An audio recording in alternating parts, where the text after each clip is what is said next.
Welcome to the Big Tech Investigation Lab sessions here at Harmony Hotel Studio in Nosara, Costa Rica. My name is Maria Teresa Ronderos, and I am the director of the Latin American Center for Investigative Journalism, CLIP. We are going to be talking with Niamh McIntyre. She is a tech reporter at the Bureau for Investigative Journalism in London. Niamh, welcome here to Nosara. Thank you. I'm very happy to be here. You have been doing a lot of investigative reporting around moderation and content moderation. Why is it important for journalists to investigate these, and why is it important for the people so that journalists bring them information about this? Yeah, I think there's quite a lot of reasons why it's important for journalists to investigate content moderation. And when we talk about content moderation, I guess we just broadly mean how platforms review the images or text or videos that people post and decide, should it get deleted? Should it get deprioritized in somebody's feed? And although that is often quite an automated process, you still need a lot of workers to do that kind of work. And I think we started looking at this area a lot because we were interested in the lives of these workers, because big tech companies, they want to do this work as cheaply as possible. So, they will tend to be headquartered in America or Europe, but the workers doing this kind of work will be in the global south because the tech companies want to pay them as little money as possible. And they don't really value this work as important, even though it really is crucial to, their users having a good experience. It stops them getting sued, all these kinds of things. And these workers often, they really suffer in the course of doing this work. Our reporting and lots of other people's reporting has demonstrated that a lot of them report really serious mental health issues because they have to view a lot of violent, distressing content. So we firstly felt it was important to talk to these workers about their lives and about how their work was affecting them. But I think also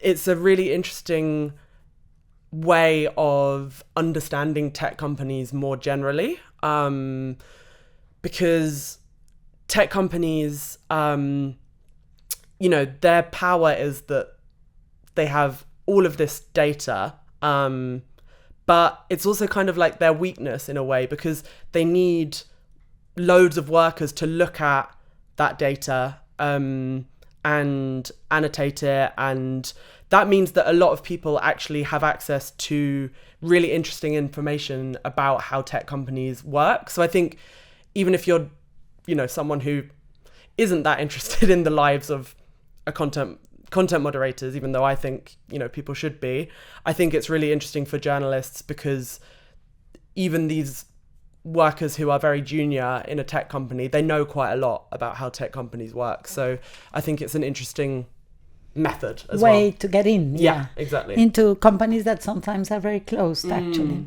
One of the things I don't understand is that, we just finished a story at the big database on Latin America and other countries.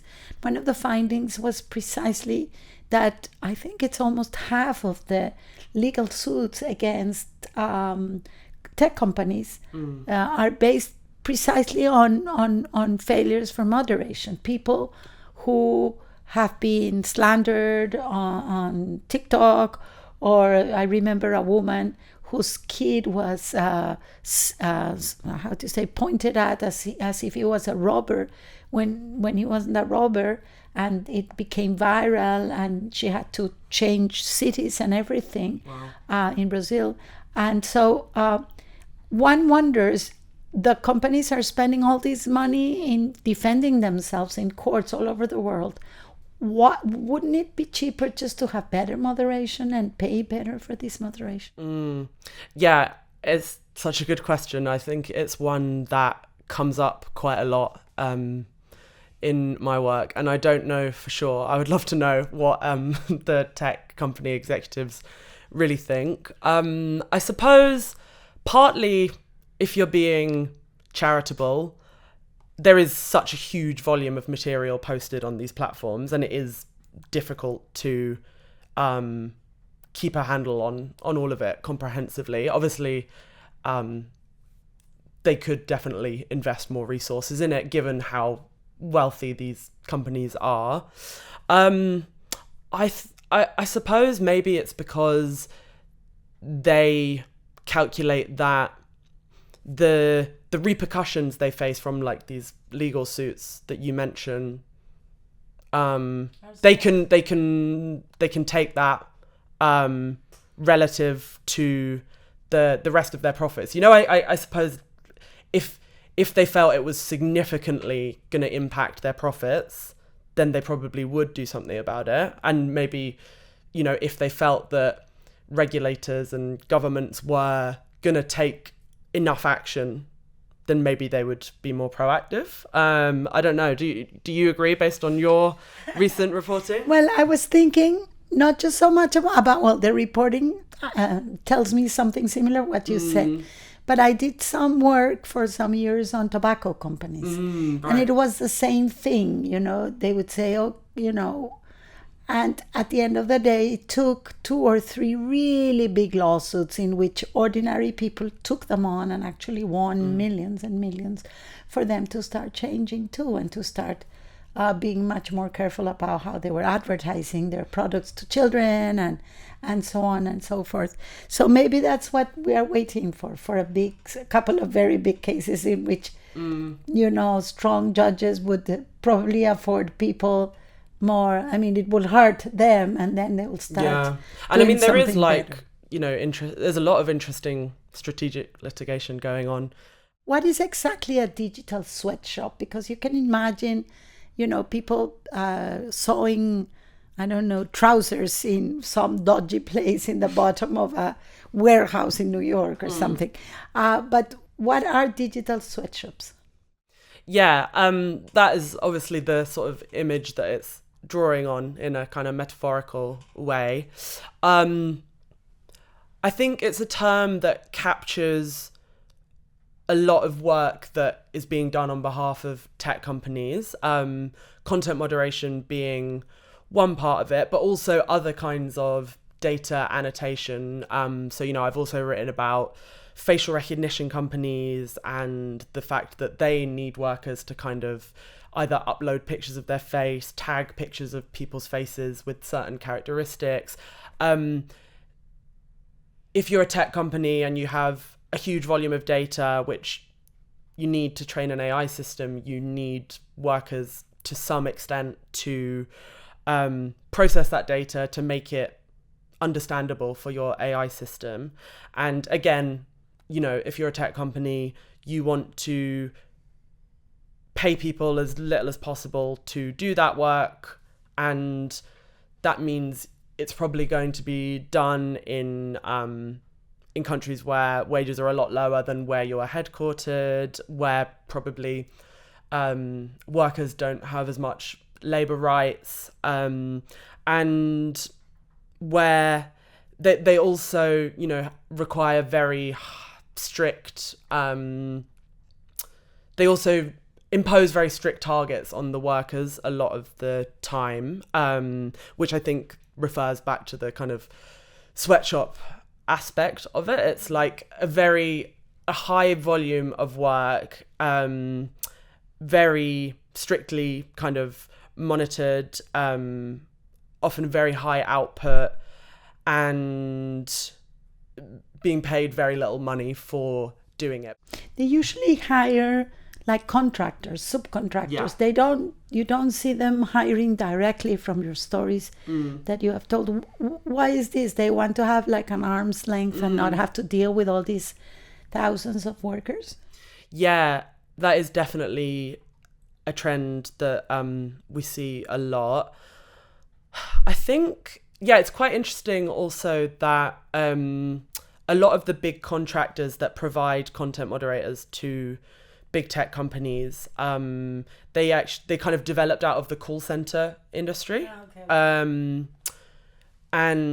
I think you can see a lot of the characteristics of the call center industry in how the content moderators work, because, you know, call center workers, they're also very, very monitored while they work. They have all these targets. It's a very high volume of work. And I think partly the reason tech companies use them is maybe logistical, like, you know, they don't have a presence in Honduras, but they want to hire workers in Honduras because it's cheap.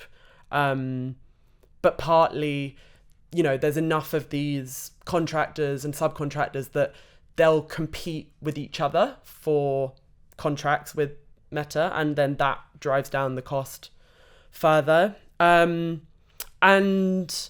yeah, potentially something about the accountability or responsibility involved. It often is a bad job, but like it doesn't have to be.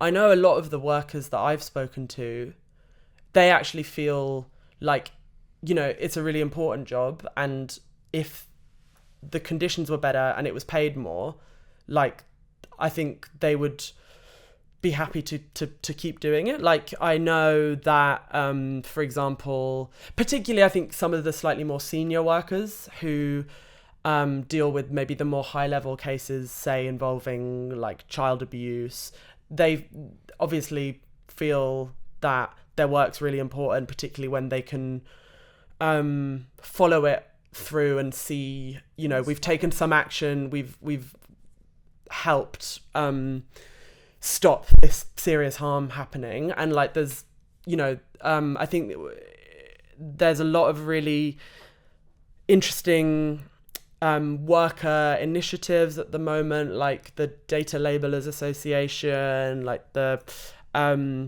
Uni Global, the trade union group, have kind of convened like a global alliance of content moderators, and they've put out some really interesting suggestions for how content moderation could be done in like a sustainable way that would recognize its importance and would make it more sustainable for workers. But yeah, that's not the reality. Well, thank you, Niamh. It's been super interesting. I think for people, okay, it's going to be super interesting because people don't know. People just go into whatever social network they use.